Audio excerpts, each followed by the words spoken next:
अच्छा, हम लोग ना कल थोड़ा सा हम लोगों ने ये देखा था कि एक छोटी सी ओरिएंटेशन ली थी कि बिलिंग, बेसिकली बिलिंग क्या है, मेडिकल बिलिंग, और उसमें जो अगर हम करियर स्टार्ट करना चाह रहे हैं तो मेडिकल बिलिंग में हमारा करियर किस तरह का होगा, करियर की ग्रोथ किस तरह की होगी, ये चीजें कल हमने थोड़ी सी देखी थी।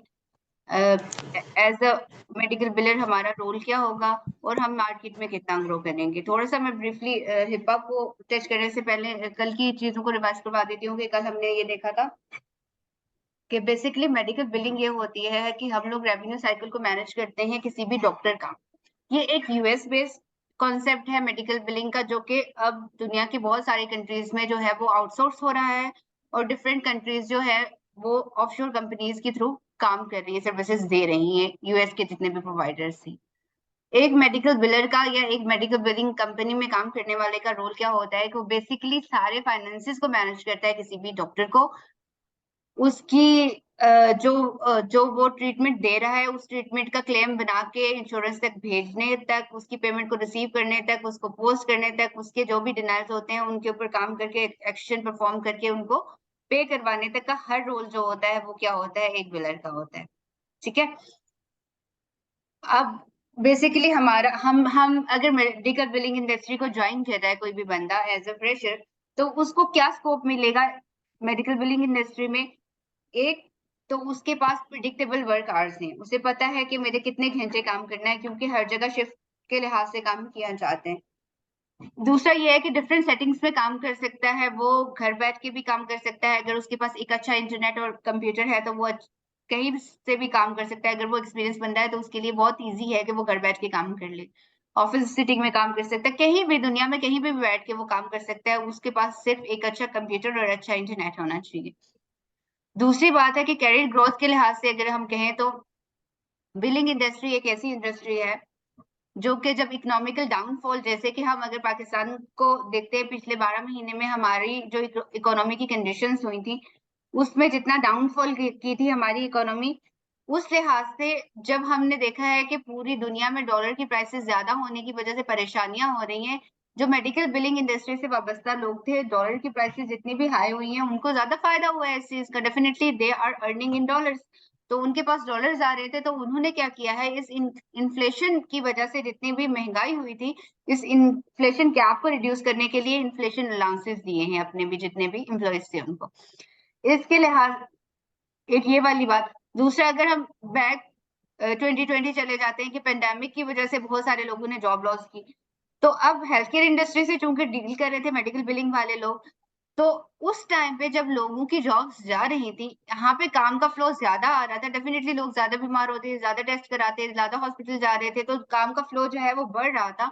तो मेडिकल बिलिंग इंडस्ट्री के अंदर हायरिंग्स हो रही थी उस टाइम पे। तो ये एक प्लस पॉइंट है कि जब आपके पास इकोनॉमिकल डाउनफॉल हो रहा होता है तो ये इंडस्ट्री जो है तब वो ग्रो कर रही होती है। तो दूसरा कि अगर हम सैलरीज के लिहाज से देखा जाए तो सैलरीज के लिहाज से they are paying very good.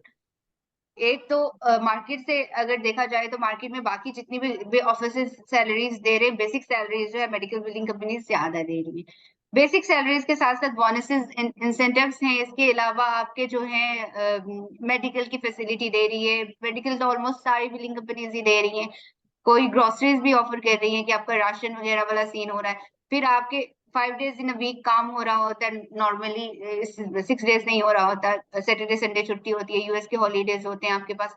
तो आपके पास एक अच्छा मार्जिन होता है अर्न करने के लिए और लर्न करने के लिए। लर्न करने के लिए इसकी जितनी भी ट्रेनिंग्स हैं आप ऑनलाइन ले सकते हो, आपको जरूरत नहीं होती कि आप फिजिकली ही जाके ट्रेनिंग्स लो।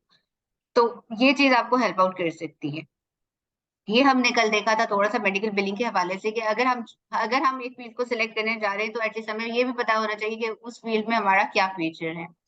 अब आज हम जो आए हैं वो हिप्पा के ऊपर आए हैं। हिप्पा कंप्लायंस बेसिकली एक्ट है, यूएस का फेडरल एक्ट है, और हिप्पा कंप्लायंस डील कर रहा है जितनी भी आपकी जो हेल्थ रेलिवेंट इंफॉर्मेशन है उसको डील कर रहा है, और उसकी प्रोटेक्शन को मेक श्योर कर रहा है कि वो प्रोटेक्ट रहे। ठीक है।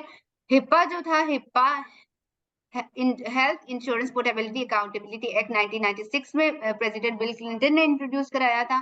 और हिप्पा क्या कह रहा है, वो सिक्योरिटी, दो बातें कह रहा है, वो प्राइवेसी और सिक्योरिटी की बात कह रहा है। कि जो भी प्रोटेक्टेड हेल्थ इन्फॉर्मेशन है, प्रोटेक्टेड हेल्थ इन्फॉर्मेशन कौन सी इन्फॉर्मेशन है, जो भी किसी पेशेंट की इन्फॉर्मेशन है, आइदर वो उसकी पर्सनल इन्फॉर्मेशन है, नाम हो गया, डेट ऑफ बर्थ हो गया, उसका फोन नंबर हो गया, उसकी इंश्योरेंस की इन्फॉर्मेशन, या उसकी हेल्थ रेलिवेंट इन्फॉर्मेशन है, कोई भी कि उसको कौन सी बीमारी है, कौन सा उस पर ट्रीटमेंट किया गया है, इन चीजों को जो है वो डिस्क्लोज नहीं किया जाए। तो हिप्पा ये मेक श्योर कर रहा होता है। हिप्पा की अम्ब्रेला के अंदर 3 एंटिटीज आती हैं, कवर एंटिटीज आती हैं। अब चौथी एंटिटीज हम क्लियरिंग हाउस को भी हिप्पा के अम्ब्रेला के अंदर ही रखते हैं, लेकिन मोस्टली हम क्या कहते हैं, हेल्थ केयर प्रोवाइडर। प्रोवाइडर कौन हुए, यूएस में जितने भी डॉक्टर्स को की हम बात करेंगे हम उन्हें प्रोवाइडर कहेंगे। हेल्थ केयर प्लान्स है, जितनी इंश्योरेंस कंपनीज काम कर रही हैं हमारे साथ, और हेल्थ केयर बिजनेस एसोसिएट हैं, हम जो भी बिलिंग कंपनीज जो है प्रोवाइडर के बिहाफ में काम करें, ये कवर एंटिटीज हैं जो हिप्पा के शेल्टर उसके अम्ब्रेला के अंदर ही काम करेंगी। ठीक है, उसको उन्होंने मेक श्योर करना है कि हिप्पा का कोई भी रूल जो है वो वायलेट ना हो। अब हम देखते हैं कि हिप्पा बेसिकली कि कौन गवर्न करता है, कौन रेगुलेट करता है। ऑलरेडी हमने बताया कि 1996 में इंट्रोड्यूस हुआ था, प्रेसिडेंट बिल क्लिंटन ने इंट्रोड्यूस कराया था। अब हिप्पा ने क्या करना है, disclosure of the protection information का मेक श्योर करना है कि लॉफुल यूज हो, और डिस्क्लोजर जब हो रहा है आपका पीएचआई का। ठीक है, पीएचआई प्रोटेक्टेड हेल्थ इंफॉर्मेशन है, यानी पेशेंट से रेलिवेंट कोई भी इंफॉर्मेशन थी। HIPAA compliance is regulated by the Department of Health and Human Services। HHS जो है, health and human services department जो है, इसको क्या करता है, रेगुलेट करता है। और OCR जो है, ऑफिस ऑफ सिविल राइट्स जो है, इसको इन्फोर्स कराता है। इन्फोर्स कराना यानी कि वो मेक श्योर करता है कि ये लॉ जो है इन्फोर्स हो रहा है, तमाम डिपार्टमेंट जो हेल्थ केयर को डील कर रहे हैं उनके साथ। ठीक है, और अगर वो इन्फोर्स नहीं हो रहे तो डेफिनेटली उनके ऊपर डिफरेंट किस्म की प्लेंटीज और सूज होते हैं कि अगर कोई कहीं ना कहीं आपकी पीएचआई कॉम्प्रोमाइज हो रही है। अब हिप्पा बेसिकली 3 रूल्स के ऊपर काम कर रहा है, प्राइवेसी, सिक्योरिटी और ब्रीच नोटिफिकेशन रूल। नाम ही इनके जाहिर कर रहे हैं कि इनमें क्या क्या बात होगी। प्राइवेसी का मतलब होता है कोई भी चीज प्राइवेट रखना, यानी उसका डिस्क्लोजर ना करना, उसको शेयर ना करना। ठीक है, तो कोई भी बंदा जो एथराइज नहीं है बाय द पेशेंट, तो उस तक उसकी हेल्थ इंफॉर्मेशन नहीं दी जाएगी। इवन वो अगर अपने पेरेंट्स को अलाउ नहीं करता कि उसकी हेल्थ से रिलेवेंट या उसकी पर्सनल इंफॉर्मेशन बताई जाए, तो हम पे जो भी हेल्थ केयर को डील कर रहे हैं उसकी आइदर वो बिजनेस एसोसिएट बिलिंग कंपनीज हैं, डॉक्टर्स हैं, या इंश्योरेंस कंपनीज हैं, तो वो डिस्क्लोजर नहीं करेंगी, वो नहीं बताएंगी। और अगर पेशेंट अथोराइज कर रहा है किसी बंदे को कि उसकी इंफॉर्मेशन बताएं, तो इंफॉर्मेशन शेयर करते वक्त हमें ये मेक श्योर करना है कि जब हम इंफॉर्मेशन शेयर करते हैं तो हम क्या करें, मिनिमम नेसेसिटी रूल को रखें। यानी क्या करें कि जो इन्फॉर्मेशन हमने शेयर करनी है, जैसे किसी की डेट ऑफ बर्थ शेयर करनी थी, तो हमारे पेपर पे अगर डेट ऑफ बर्थ लिखी हुई है, तो बाकी जितनी भी इन्फॉर्मेशन है हम उसे ब्लर करके भेजेंगे। उनमें से भी क्या करेंगे, मिनिमम इन्फॉर्मेशन को शेयर करेंगे हम लोग। जो चीज मांगी गई है बस वही, उसके अलावा कुछ नहीं। फिर हमारा आता है security rule. Security rule secure medium की सिक्योरिटी की बात कर रहे हैं कि जहां पे आपकी हेल्थ केयर इंफॉर्मेशन है या ईपीएचआई है, यानी इलेक्ट्रॉनिक प्रोटेक्टेड हेल्थ इंफॉर्मेशन है। इलेक्ट्रॉनिकली हम बात कर रहे हैं कि जहां पे जो सिस्टम्स हम यूज कर रहे हैं या मीडियम्स यहाँ पे यूज कर रहे हैं, जहां पे हमने इंफॉर्मेशन प्लेस की है, वो सिक्योर होने चाहिए। ठीक है, कोई ईएचआर हम यूज कर रहे हैं, अगर हम अपना कंप्यूटर यूज कर रहे हैं, किसी और मीडियम के थ्रू अगर इंफॉर्मेशन जा रही है, ईमेल्स के थ्रू भी जा रही है, तो हम उसको मेक श्योर करें कि बस सिक्योर हो। ईमेल्स के लिए हमारा प्रोटोकॉल ये होता है कि हमेशा पासवर्ड प्रोटेक्टेड फाइल्स से रिमूव हो रही होती हैं, और पासवर्ड प्रोटेक्टेड फाइल में हमेशा एक फाइल में इंफॉर्मेशन जाती है और दूसरे एक मेल में इंफॉर्मेशन जा रही होती है और उसका पासवर्ड हमेशा किसी दूसरी मेल में भेजा जाता है। एक ही मेल में हमेशा फाइल और पासवर्ड नहीं भेजा जाता। ठीक है, ये मेक श्योर करना होता है। इसके अलावा ईएचआरस को, अपने सिस्टम्स को हमने क्या करना होता है, सिक्योर करना होता है कि कोई भी अनऑथराइज्ड बंदा उसको एक्सेस ना कर पाए। यहाँ पे हम सिक्योरिटी रूल्स में कौन सी चीजें देखते हैं सर, कॉन्फिडेंशियलिटी, कि कॉन्फिडेंशियल हो इंफॉर्मेशन, किसी और को ना मिले। इंटीग्रिटी के एज इट इज जैसी इंफॉर्मेशन है उसके अंदर कोई चेंज ना आए, कोई रद्द-बदल ना हो। उसके बाद हम कहते हैं अवेलेबिलिटी, के अवेलेबल हो जब भी चाहिए हो। ठीक है, हमने ऐसी जगह पे रखी है, सिक्योर की भी है अपनी इंफॉर्मेशन के, जब हमें चाहिए हो हमें तब मिल जाए। ठीक है, फिर हमारे पास आता है ब्रीच नोटिफिकेशन रूल। प्राइवेसी और सिक्योरिटी को तो हमने मेक श्योर कर लिया, लेकिन अगर हमारी प्राइवेसी और सिक्योरिटी कहीं ना कहीं कॉम्प्रोमाइज हो गई, गलती से ब्रीच हो गया। ब्रीच का मतलब होता है कि अनविलिंग जो डिस्क्लोजर हो गया, अनविलिंगली हमारी इंफॉर्मेशन जो है डिस्क्लोज हो गई, चली गई दूसरे लोगों के पास, तो ब्रीच की सूरत में हम क्या करेंगे, ब्रीच के वक्त हम लोगों का हमेशा क्या करना है कि अगर ऐसा हो गया है, कहीं ना कहीं कॉम्प्रोमाइज हो गई है हमारी इंफॉर्मेशन, तो हमने क्या करना है, सबसे पहले कवर एंटिटीज को बताना है। कवर एंटिटीज हमारे पास कौन सी हो गई, आपकी इंश्योरेंस होगी, डॉक्टर हो गया, आपका जो पेशेंट है, जो जो जिसकी इंफॉर्मेशन हमने कॉम्प्रोमाइज की है, डिस्क्लोज कर दी है, ब्रीच कर दी है, उस पेशेंट को भी बताना है। अगर आपके नंबर ऑफ पेशेंट ज्यादा है या स्फेयर किस्म की इंफॉर्मेशन डिस्क्लोज हो गई है, ब्रीच हो गया है, तो हम हेल्थ एंड ह्यूमन सर्विसेज को, एचएसएस डिपार्टमेंट को भी बताएंगे। इसके अलावा अगर मोर देन 500 अगर आपके पास लोग हैं जिनकी इंफॉर्मेशन आपने कॉम्प्रोमाइज कर ली है या आपने इंफॉर्मेशन डिस्क्लोज कर दी है, गलती से कहीं और की कहीं और सेंड कर दिया है, तो आप मीडिया को भी बताएंगे। और मीडिया का मतलब यूएस मीडिया है, ठीक है। उसका मतलब ये होता है कि जब हम मीडिया में एक चीज को बता देंगे तो उससे आसानी ये होगी कि किसी भी पेशेंट की जिनकी इंफॉर्मेशन कॉम्प्रोमाइज होगी है वो मोहतात रहेंगे, उनकी इंफॉर्मेशन मिस यूज नहीं हो पाएगी, उनको किसी तौर पे कोई ब्लैकमेल नहीं कर पाएगा या उनकी चीजों को एक्सेस नहीं कर पाएगा। उन्हीं चीजों को हमने एक्सप्लेन कर दिया है कि प्राइवेसी प्रोटेक्ट करती है पेशेंट की पीएचआई को, letting your exchange information coordinating by the patient care and the privacy rule also give the including the electronic copy of their electronic medical records and to request the corrections. Under the privacy rule, patient can restrict their health plan access to the information about the treatment and the paid or the cash. इन चीजों को भी वो कर सकती है। Even patient क्या कर सकता है, अपने कैश फ्लो को, कैसे पेमेंट हुई, कितनी हुई थी, वो सारी चीजों को भी रिस्ट्रिक्ट कर सकता है कि उनका भी डिस्क्लोजर ना किया जाए। Privacy rule allow you to report child abuse और नेग्लिजेंस ऑफ द अथॉरिटीज। दो चीजें जो प्राइवेसी रूल आपको कहता है कि आप उसको डिस्क्लोज कर सकते हो या रिपोर्ट कर सकते हो, वो एक ये चीज है जो चाइल्ड अब्यूज है। अगर आपके पास कोई ऐसे पेशेंट आ रहे हैं, बच्चे आ रहे हैं जो आपको लगता है कि चाइल्ड अब्यूज हुए हैं, तो आपने क्या करना है, ये बताना है, हेल्थ एंड ह्यूमन सर्विसेज को बताना है, ये रेलिवेंट डिपार्टमेंट्स को बताना है। दूसरी बात है कि अगर आपको लग रहा है कि कहीं ना कहीं आपके पास ऐसे लोग हैं, कोई पेशेंट्स आ रहे हैं किसी एक फैक्ट्री से, अगर कोई लोग आ रहे हैं, आपको लग रहा है कि उनको उनको कोई सांस का मसला ज्यादा हो रहा है या कोई ऐसी डिजीज लग रही है जिसकी वजह से आपको लग रहा है कि अथॉरिटीज जो है वो कहीं ना कहीं उनकी हेल्थ को लेके कॉम्प्रोमाइज कर रही थी, ऐसी अगर कोई सिचुएशन है, तो इवन आपको पेशेंट अलाउ नहीं भी कर रहा, तो इस तरह की सिचुएशन आपको लग रहा है कि अलार्मिंग सिचुएशन है, एक ही स्पेसिफिक जगह से ऐसे ही कंटिन्यूसली पेशेंट आ रहे हैं, तो तब भी आपको क्या करना है, हेल्थ एंड ह्यूमन सर्विसेज को रिपोर्ट करना है इसके बारे में, ये आपकी जिम्मेदारी है, ठीक है। डिस्क्लोजर सिर्फ इन्हीं दो सूरतों में हो सकता है, इसके अलावा डिस्क्लोजर नहीं हो सकता। सिक्योरिटी ऑलरेडी हमने कर दिया कि हमने मीडियम्स को सिक्योर करने की बात की है कि क्या करता है, including the security requirement of the protection PHI confidentiality integrity and availability. अब सिक्योरिटी रूल क्या कहता है, develop the reasonable and the appropriate security policies. Policies हम इतनी बनाए जो सिक्योर हो। पॉलिसीज किन चीजों को लेकर बनाए, जो हमारी जो डील कर रहे हैं, जितने भी हमारे सॉफ्टवेयर हैं, हमारे सिस्टम से, जहां पे हम इंफॉर्मेशन को सिक्योर कर रहे हैं, वो मीडियम सिक्योर होने चाहिए। आपका इन्वायरमेंट ऐसा होना चाहिए कि आपकी कोई भी इंफॉर्मेशन जो है वो लीक नहीं, ठीक है। उससे ये होता है कि अगर कोई भी इंफॉर्मेशन चली जाती है, ब्रीच हो जाती है, ये लीक हो जाती है, तो किसी भी मिस यूज के, कोई भी इंफॉर्मेशन जो है आपकी मिस यूज हो सकती है। ये कितनी स्वेयर हो सकती है, देखिए अगर हमारी इंफॉर्मेशन किसी बंदे के पास है, हमारा नाम भी उसे पता है, फोन नंबर भी पता है, घर का एड्रेस भी पता है उसको, हमारी इंश्योरेंस की इंफॉर्मेशन भी पता है, तो वो हम और सिर्फ सोशल सिक्योरिटी नंबर, जैसे हमारा आईडी कार्ड नंबर है, सोशल सिक्योरिटी नंबर यूज होता है यूएस में, ये सारी इंफॉर्मेशन अगर उनके पास है, तो वो किसी तरह से भी हमारे बिहाफ में कुछ भी कर सकते हैं। तो ये वाली इंफॉर्मेशन जो है वो मेक श्योर करनी है कि वो सिक्योर रहे, ठीक है, कोई भी इस चीजों को मिस यूज ना कर पाए।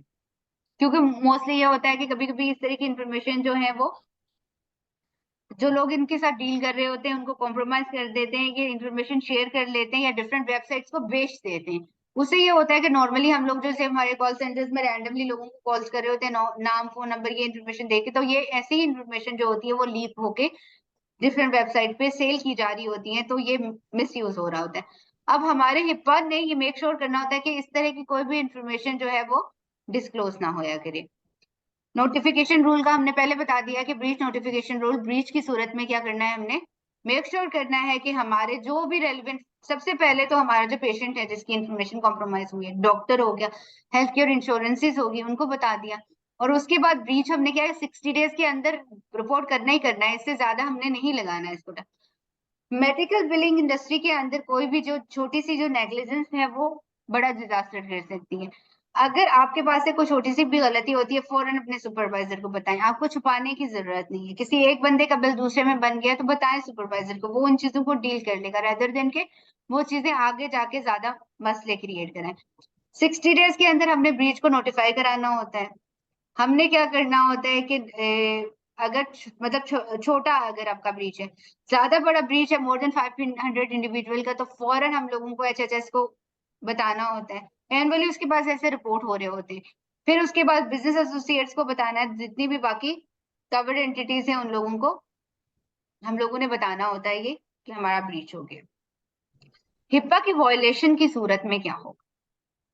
अगर हिप्पा वॉयलेट हो जाता है, ठीक है, तो क्या क्या ऑर्गेनाइजेशन को क्या करना पड़ता है? हिप्पा अगर वायलेट होगा तो डेफिनेटली इसके ऊपर डिफरेंट प्लेंटीज होंगी। स्वेरिटी पे डिपेंड करता है, कॉन्शियसली आपने किया है क्या, इंटेंशनली हुआ है या अनइंटेंशनली हुआ है, डिपेंड करता है। उनके ऊपर डिफरेंट डिफरेंट किस्म के जुर्माने हैं। HIPAA violation different from the data breach.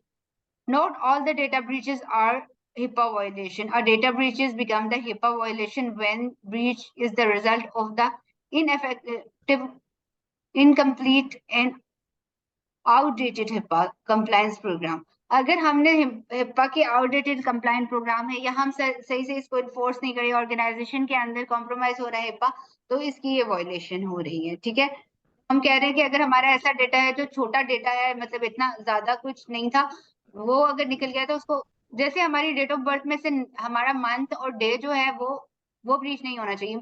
Year चला गया तो कोई मसला नहीं है, ये कोई इतना बड़ा ब्रीच नहीं होगा। ठीक है, हम इसके एंड पे आएंगे, थोड़ा सा बात करेंगे आपसे क्वेश्चन, आप क्वेश्चन जो करना चाहें। ठीक है, डेटा ब्रीच ऑलरेडी मैं आपको बता चुकी हूँ कि डेटा ब्रीच क्या होता है। Occur when your employ has the inappropriate company laptop, अगर आपके सही से लैपटॉप पे नहीं लगे हुए, चेक्स नहीं लगे हुए, हिपा वायलेशन होती है जब आपका जो सिस्टम हैक हो जाए, स्टोलन हो जाए या इस तरह की चीजें हो जाए। Under the HIPAA regulated area are the specific protocol to must be followed even a data breach. ठीक है, तो बिजनेस एसोसिएट क्या करेंगे, रिस्पॉन्ड करेंगे अगर कभी भी क्या हो जाएगा, डेटा ब्रीच हो जाएगी। हम वॉयलेशन की बात करें तो हमने रखा है कि ब्रीचेस इफेक्टिव फ्यूअर देन 500, तो उसको उसके साथ क्या होगा, और मोर देन 500, तो इसको हमने ऑलरेडी ये डिस्कस किया है कि ओसीआर डील कर रहे हैं इसकी इंफॉर्मेशन, इसको इन्फोर्स कराने के लिए। तो ओसीआर क्या करेगा कि जितना स्वेयर ब्रीच हुआ है उस पर वो स्वेयर क्या करेगा, आपको सू करेगा। ठीक है, अब कॉमन हम कह रहे हैं कि हिप्पा की वॉयलेशन किस सूरत में हो जाती है। बार बार हम ये कह रहे हैं ना कि वॉयलेट हो रही है, कॉम्प्रोमाइज हो रही है हिप्पा, तो क्यों होगी? एक लैपटॉप अगर चोरी हो गया, फोन चोरी हो गया, आपका यूएसबी डिवाइस उसमें था, मॉलवेयर मॉलवेयर क्या होता है कि जब आपकी रैनसमवेयर मॉलवेयर या हैकिंग, जो जब आपकी इंफॉर्मेशन स्टोलन हो, तो कोई भी इस तरह आपको कहीं ऐसा लिंक दिया गया जहां पे आपने इंफॉर्मेशन क्लिक की तो आपकी इंफॉर्मेशन कॉम्प्रोमाइज हो गई। फिर बिजनेस एसोसिएट यानी हम बिलिंग कंपनीज हैं, हमारे पास से ब्रीच हो जाए, ईएचआर ब्रीच हो जाए, ऑफिशियल ब्रेक इन हो जाए, sending PHI to the wrong patient, एक बंदे की इंफॉर्मेशन थी, एक बंदे के बजाय हमने दूसरे को भेज दी, उसका बिल भेज दिया, या कोई भी हमने कोई क्लेम बना के एक की बजाय दूसरे में भेज दिया। Discuss the PHI outline in the office, बाहर जाके हमने डिस्कस कर लिया, सोशल मीडिया पे पोस्ट लगाए। कोई लोग होते हैं ना काम करते हुए जज्बाती होकर अपने वर्क स्टेशन की और अपनी फाइल्स कोई खुली हुई होती है, पेशेंट की इंफॉर्मेशन, आपका सिस्टम खुला हुआ है, आपका सॉफ्टवेयर खुला हुआ है, और आप जो अपनी स्ट्रिक्स बना के शेयर कर रहे हो सोशल मीडिया पे, तो समटाइम्स ये होता है कि इस तरह की इंफॉर्मेशन भी ब्रीच हो जाती है। उन इंफॉर्मेशन से भी कलेक्ट करके क्या किया जा सकता है, पेशेंट की इंफॉर्मेशन निकाली जा सकती है। तो इस सूरत में भी क्या होता है, ब्रीच होता है। ठीक है, अब क्या कहते हैं कि हिप्पा के बाद जो हमारा हिप्पा था, हिप्पा के बाद हाईटेक इंट्रोड्यूस हुआ था बैक इन 2009। 2009 में हाईटेक जो था बेसिकली हिप्पा की मॉडर्न फॉर्म थी। उसमें थोड़ा सा हमने किया कि इलेक्ट्रॉनिकली जो डील कर रही हैं आपकी इंफॉर्मेशन, उनकी सिक्योरिटी के लिए, तो उसको क्या कर लिया हमने, सेफ्टी आपकी जो प्राइवेसी सिक्योरिटी और ब्रीच नोटिफिकेशन जो रूल्स थे उनको थोड़ा सा अपडेट कर दिया हमने। बस 2013 में इंट्रोड्यूस हुआ, ये भी एक अपडेटेड फॉर्म थी, हिप्पा को ही लेकर के जा रही थी। तो इसमें भी मजीद इसको बेहतर करने के लिए टाइम टू टाइम जो है जो चेंज करना पड़ा, जो नई नई चीजें इंट्रोड्यूस करानी पड़ी, तो वो वक्त के साथ साथ जो है उनमें इम्प्रूवमेंट कर दी गई। अब omnibus हिप्पा की क्या है, रूल मेकर्स कौन होते हैं, हम लोगों ने ऑलरेडी ये चीज की है कि हेल्थ एंड ह्यूमन सर्विसेज और ओसीआर इस चीज को डील कर रहा है, ऑलरेडी हम लोग इसको डिस्कस कर चुके हैं। ठीक है, अब मैं आप लोगों के माइक्स खोलती हूँ, आप लोग कोई भी क्वेश्चन करना चाहते हो तो कर लो।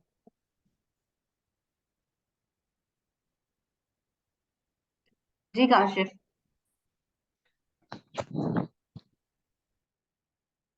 नहीं, फिलहाल कोई क्वेश्चन नहीं, सबकी समझ आ गई है। अच्छा, सबको समझ आ गया था? Yes, thank you. ठीक है, वासिफ आपको कुछ क्वेश्चन पूछना है?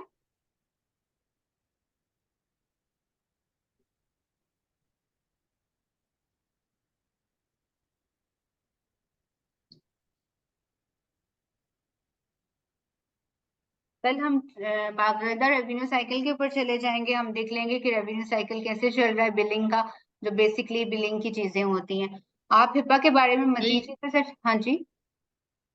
मैम ये जो है ना, ये जो कंपनीज है ना, ये डिफरेंट सॉफ्टवेयर पे काम करते हैं ना, वैसे जैसे कि इंटेक डिफरेंट सॉफ्टवेयर पे काम करती है, हम्म। एमटीबीसी डिफरेंट सॉफ्टवेयर पे काम करती है। तो हर हम्म। कंपनी के अपने सॉफ्टवेयर होते हैं, हर डॉक्टर के अपने सॉफ्टवेयर होते हैं। कंपनीज के अपने सॉफ्टवेयर्स भी होते हैं जो उन्होंने खुद बनाए होते हैं, इसके अलावा सॉफ्टवेयर जो बिलिंग सॉफ्टवेयर हैं वो आउटसोर्स भी होते हैं, क्लाइंट टू क्लाइंट वेरी भी करते हैं। सॉफ्टवेयर तो बहुत है, हजारों किस्म के सॉफ्टवेयर है, एक कंपनी में एक सॉफ्टवेयर नहीं यूज हो रहा है, एक कंपनी में भी यस। बहुत ज्यादा हंड्रेड ऑफ सॉफ्टवेयर यूज हो रहे हैं। ठीक है। यस। तो सॉफ्टवेयर बेसिकली ये होता है कि जैसे हमारे सेलफोन होते हैं तो उनके बीच में बेसिक फंक्शंस तो एक ही तरह के होते हैं, सिर्फ फीचर्स एक दूसरे से डिफरेंट होते हैं, तो वैसे ही जो प्रैक्टिस मैनेजमेंट के सॉफ्टवेयर होते हैं उनके अंदर बेसिक इंफॉर्मेशन पुट तो वैसे ही करते हैं, लेकिन क्या होता है उनका थोड़ा सा डिस्प्लेस डिफरेंट होते हैं या फीचर्स आप कह सकते हो कि डिफरेंट होते हैं, बाकी एक्चुअल में वर्क वो एक ही तरह का कर रहे होते हैं। Basic yes. इंफॉर्मेशन वैसे ही पुट हो रही होती है, पेशेंट की हो गई, आपकी इंश्योरेंस की इंफॉर्मेशन हो गई, क्लेम की इंफॉर्मेशन होगी, पोस्टिंग हो गई, जो भी सारी चीजें होती हैं सारे सॉफ्टवेयर में पूरा रेवेन्यू साइकिल वैसे ही जा रहा होता है। यस। ठीक है, चलिए ठीक है, हम इसको आज खत्म करते हैं इधर ही। कल के लिए मैं स्लाइड्स प्लेस कर चुकी हूँ, कल के दिन में जो चीजें हमने डिस्कस करनी है बेशक उसको थोड़ा सा गो थ्रू कर लीजिएगा आप लोग। फिर हम लोग अगर आप उसको गो थ्रू कर लेंगे तो थोड़ा सा ज्यादा इजी हो जाएगा आपको समझने में भी, आपके पास क्वेश्चन अगर होंगे तो वो आप ऑलरेडी देख लोगे कि आपने क्या क्वेश्चन पूछने हैं, तो वो ज्यादा अच्छी अंडरस्टैंडिंग बन जाएगी आपकी। कल के नोट्स ग्रुप में शेयर किए। मैं आपको लिंक भेज देती हूँ जो गूगल की ड्राइव का, मैं करवा देती हूँ ये शेयर। अच्छा, चलिए सही। ठीक है, thank you so much. Hafiz.